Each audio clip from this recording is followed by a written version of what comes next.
ओम शांति। आज अव्यक्त बाप दादा के 22 जनवरी 1971 के महावाक्य हैं। अव्यक्त बाप दादा ने दिल तक तनशीन आत्माओं की निशानी बताई।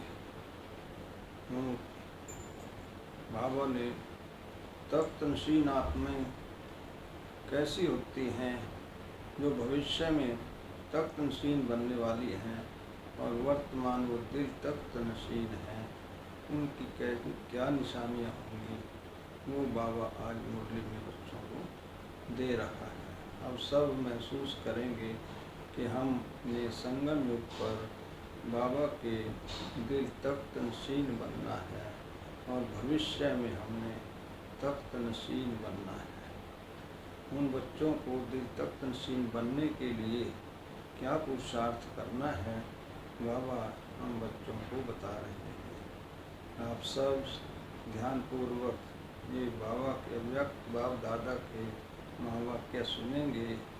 अव्यक्त बाप दादा का बच्चों से कितना प्यार है, अव्यक्त बाप दादा बच्चों पर कितनी मेहनत कर रहे हैं ताकि मेरे राजा बच्चे कल जाके तक तनशीन बन जाए।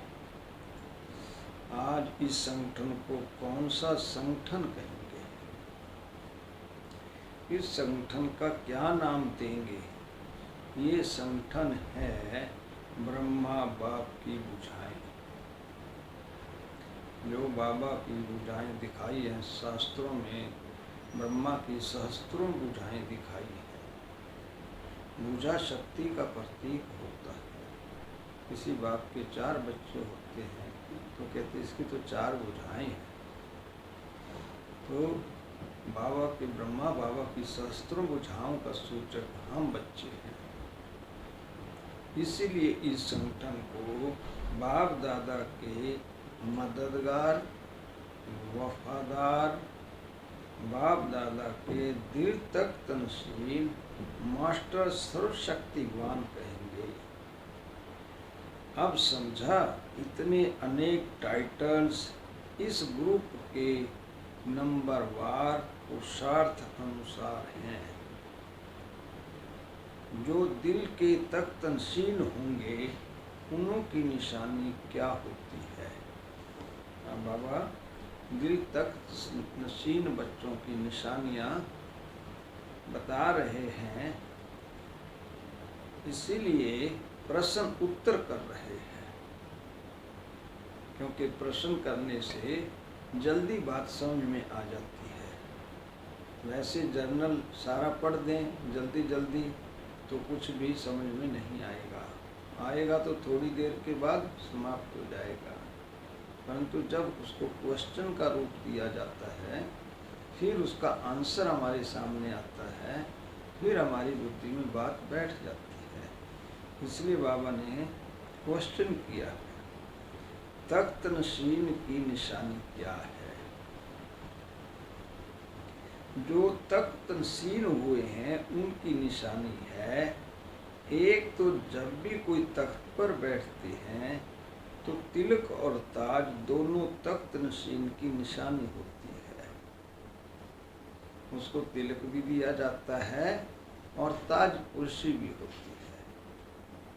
तो ये तख्त नशीन की निशानी है। तो अभी संगम युग पर वो क्या है वो बाबा बताएंगे। इस रीति दिल तख्त पर विराजमान आत्माओं की निशानी यही होती है। क्या निशानी होती है? बाबा बतला रहे हैं। उनके मस्तक पर सदैव अविनाशी आत्मा की स्थिति तिलक दूर से ही चमकता हुआ नजर आएगा। माना वो अपने इस सब स्थिति में स्थित रहेंगे कि मैं आत्मा आँखों से देख रही हूँ, कानों से सुन रही हूँ, मुख से बोल रही हूँ और मस्तक में जो सिंहासन है आत्मा का, मैं अपने सिंहासन पर आरूढ़ हूँ, मैं इन कर्मेंद्रियों का राजा हूँ। तो इस मान में वो टिका रहेगा तो उसको वहाँ पर तिलक लग जाएगा। दूसरी बात, और सर्वात्माओं के कल्याण की शुभ भावना उनके नयनों में व मुख से, मुख अर्थात मुखड़ा, फेस से दिखाई दे, क्योंकि उन आत्माओं में सर्व आत्माओं के प्रति कल्याण की भावना होगी। तो ये उनका संस्कार बन चुका होगा सबके कल्याण करने का। ज़्यादा से ज़्यादा आत्माओं को बाबा का परिचय मिल जाए, मुखड़े से ये सब स्पष्ट दिखाई दे, ये निशानी है। तीसरी बात बाबा फिर और तीसरी बात दे रहे हैं। दो बातें तो हमने समझ ली, आत्मा रूपी तिलक और दूसरों के कल्याण करने का हमारा अंदर भाव बना रहे। तीसरी बात, उनका संकल्प, वचन और कर्म बाप के समान होगा। जो बाप का संकल्प है, जो बाप के वचन हैं, जो बाप के कर्म हैं, उनको फॉलो करेंगे। चौथी बात, जिन आत्माओं की सर्विस करें उन आत्माओं में स्नेह, सहयोग और शक्ति, तीनों ही गुण धारण कराने की उसमें शक्ति हो। जिनको ज्ञान दे रहे हैं उनमें ये तीन गुण आ जाएं, एक तो स्नेह का, एक ईश्वरीय कार्य में सहयोग का, और तीसरा उनमें शक्ति आ जाए विकारों पर जीतने की। ये चार बातें उनकी निशानी हैं। अभी आप अपने रिजल्ट को चेक करो। अब बाबा बच्चों से फिर बात कर रहा है कि जो मैंने चार बातें बताई हैं, इस रिजल्ट को आप अपने जीवन में चेक करो कि क्या ये चारों बातें आप पर पूर्ण घटित हो रही है या नहीं। कि ये चार ही निशानियां कहाँ तक दिखाई देती हैं, जैसे जो समय होता है वैसे ही समान बनाता है। आज टीचर संगठन में हैं इसलिए सुना रहे हैं। जिन्हों की आप सेवा करते हो व कर रही हो, उन्हों में ये सब बातें भरनी चाहिए। अब तक रिजल्ट क्या है? फिर बाबा ने क्वेश्चन किया। हर एक अपने रिजल्ट को तो देखते ही हैं, मेजॉरिटी क्या दिखाई देती है? कोई में स्नेहीपन की विशेषता है, कोई में सहयोगीपन की है, लेकिन शक्ति रूप की धारणा कम है। इसकी निशानी फिर क्या दिखाई देती है मालूम है? शक्तिपन के कमी की निशानी क्या है? परखने की शक्ति कम की निशानी क्या है? एक बात तो सुनाई, सर्विस की सफलता नहीं, उनकी स्पष्ट निशानी दो शब्दों में यह दिखाई देगी। उनका हर बात क्यों, क्या, कैसे, क्वेश्चन मार्क बहुत होगा। ड्रामा का फुल स्टॉप देना उनके लिए बड़ा मुश्किल होगा। इसलिए समय ही क्यों या क्या, कैसे की उलझन में होगा।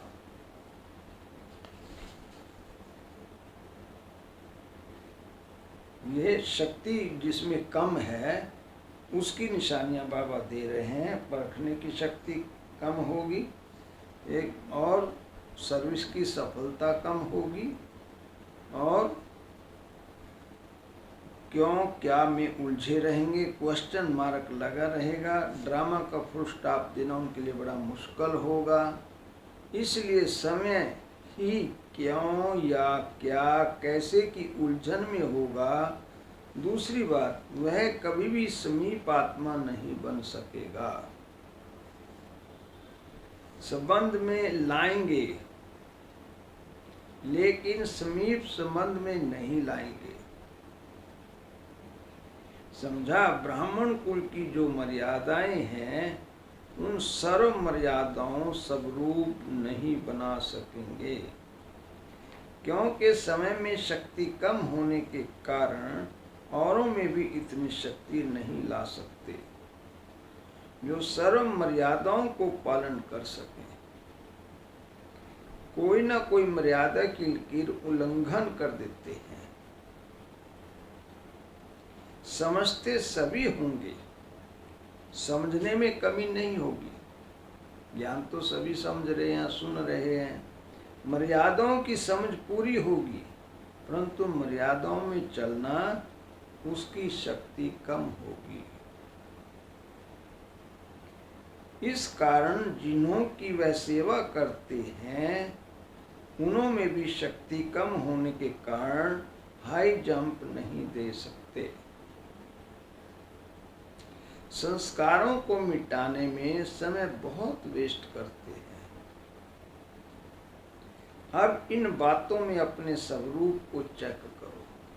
बाबा ने बच्चों से कहा कि आप चेक करो अपने आप को। जैसे बहुत बढ़िया और मीठा फल तब निकल सकता है जब उस वृक्ष में सब बातों का ध्यान दिया जाता है।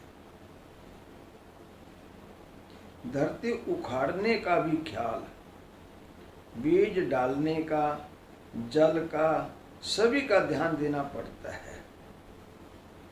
बढ़िया मीठा फल यदि हमने खाना है तो उसके लिए बाबा कहता है आपको सभी बातों का ध्यान रखना पड़ता है। ऐसे श्रेष्ठ फल तैयार करने के लिए संस्कार मिटाने की शक्ति, यह हुई धरती उखाड़ने की शक्ति। उसके साथ जैसे सभी चीजें बीज डालने वाले देखते हैं, वैसे स्नेही भी बनावें, सहयोगी भी बनावें और शक्ति स्वरूप भी बनावें। अगर कोई एक की भी कमी रह जाती है तो क्या होता है?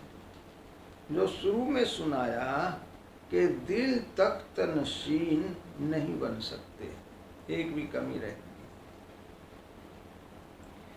इसलिए टीचर्स को ये ध्यान एक एक स्टूडेंट के ऊपर देना चाहिए। आप लोग जब एम ऑब्जेक्ट सुनाते हो तो क्या सुनाते हो? बाबा ने फिर क्वेश्चन किया बच्चों से। देवता बनना, ये तो लक्ष्य देते हो ना सभी को। देवताओं की महिमा सर्वगुण संपन्न, तो यह लक्ष्य रखना चाहिए। सर्वगुण एक एक आत्मा में भरने का प्रयत्न करना चाहिए।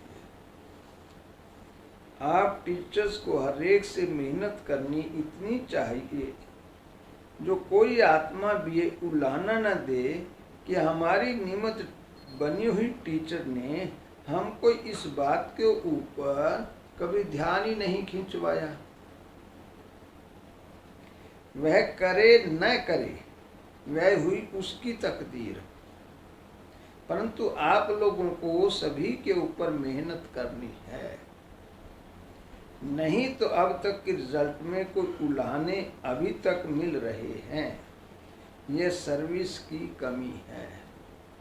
इसलिए कहा कि सर्व बातें उन्हों में भरने से वह फल भी ऐसा लायक बनेगा। आप सोचो, जितना कोई बड़ा आदमी होता है उसके सामने कौन सा फल रखेंगे? आपके पास कोई वीआईपी आ गया तो उसको आप ऑफर कर रहे हैं फ्रूट वगैरह, तो कौन सा फल रखेंगे? बड़ा भी हो और बढ़िया भी हो। साकार में भी कोई चीज लाते थे तो क्या देखते थे बाबा? तो अब बाप दादा के आगे भी ऐसे जो फल तैयार करते हैं वही सामने ला सकते हैं। इसलिए ध्यान रखना है, जितना जो समय जितने गुणों से संपन्न होता है उतना औरों में भी भर सकता है।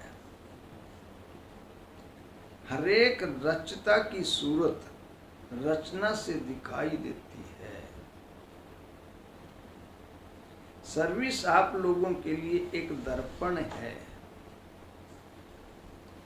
जिस दर्पण द्वारा अपने अंदर की स्थिति को देख सकते हो। जैसे दर्पण में अपनी सूरत सहज और स्पष्ट दिखाई देती है, ऐसे सर्विस के दर्पण द्वारा अपनी फीचर सूरत नहीं, सीरत का सहज स्पष्ट साक्षात्कार होता है। वह है सूरत का आईना। दुनिया भर का दुनिया में गिलास होता है, वो तो अपने फेस को, सूरत को दिखाएगा। ये है सीरत का आईना, आपके गुणों को, आपकी अवस्था को शो करेगा। हर एक को अपना साक्षात्कार स्पष्ट होता है, होना चाहिए। बाबा ने बच्चों से पूछा, अगर अब तक स्पष्ट साक्षात्कार नहीं होगा तो अपने को संपूर्ण कैसे बना सकेंगे? जब अपनी कमजोरियों का मालूम होगा तब तो शक्ति भर सकेंगे। इसलिए अगर समय के साक्षात्कार में कोई स्पष्टीकरण न हो तो नियमित बनी हुई बहनों द्वारा मदद लें। अपना स्पष्ट साक्षात्कार करने का प्रयत्न जरूर करना। ये बाप दादा का काम नहीं है, बाप दादा का कर्तव्य है बच्चों को इशारा देना। टीचर्स के फीचर्स कैसे होने चाहिए? फिर बाबा ने क्वेश्चन किया बच्चों के सामने। टीचर्स को अपने फरिश्तेपन के फीचर्स द्वारा सर्विस करनी चाहिए।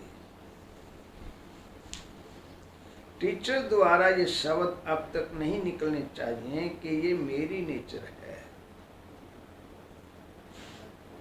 ये कहना शक्तिहीनता की निशानी है। कोई कमी कमजोरी है, कहीं तो मेरी नेचर बनी हुई है, बाबा उसके लिए कह रहे शक्तिहीनता की निशानी है। पुरुषार्थ शब्द से यूज नहीं करते हैं, परंतु पुरुषार्थ शब्द पुरुषार्थ से छुड़ाने का साधन बना दिया है। इसलिए आप लोगों के शब्द रचना द्वारा भी आपके सामने आते हैं। इसलिए सदैव ऐसे समझो जैसे कोई गुंबज में जो आवाज किया जाता है वह लौट कर अपने पास आ जाता है। इतना अटेंशन अपने संकल्पों पर भी रखना है। कहाँ से ये समाचार आते हैं, कौन से? बाबा बता रहा है, बाबा के पास बातें आती हैं कि आजकल स्टूडेंट सुनते नहीं हैं, मेहनत करते हैं लेकिन आगे नहीं बढ़ते हैं, वहां के वहां खड़े हैं। ये रिजल्ट क्यों? यह भी अपनी स्थिति का रिटर्न है, क्योंकि स्टूडेंट भी चलते चलते नियमित बनी हुई टीचर्स की कमजोरियों को परख कर उसका एडवांटेज उठाते रहते हैं। तो बाबा हम बच्चों को सतर्क कर रहा है कि आप में इतना बदलाव आ जाए कि जो स्टूडेंट्स हैं वह आपको देखकर बदल जाएं। इसीलिए बच्चों को बहुत पुरुषार्थ करना है। केवल मात्र स्टूडेंट्स का कसूर नहीं, टीचर्स अपने को अव्यक्त स्टेज धारण करे, टीचर अपनी कमजोरियों को समाप्त करे, अपनी स्थिति को एक रस तैयार करे, तब स्टूडेंट पर अच्छा प्रभाव जाता है, जिससे स्टूडेंट भी पुरुषार्थरत हो जाते हैं। ओम शांति।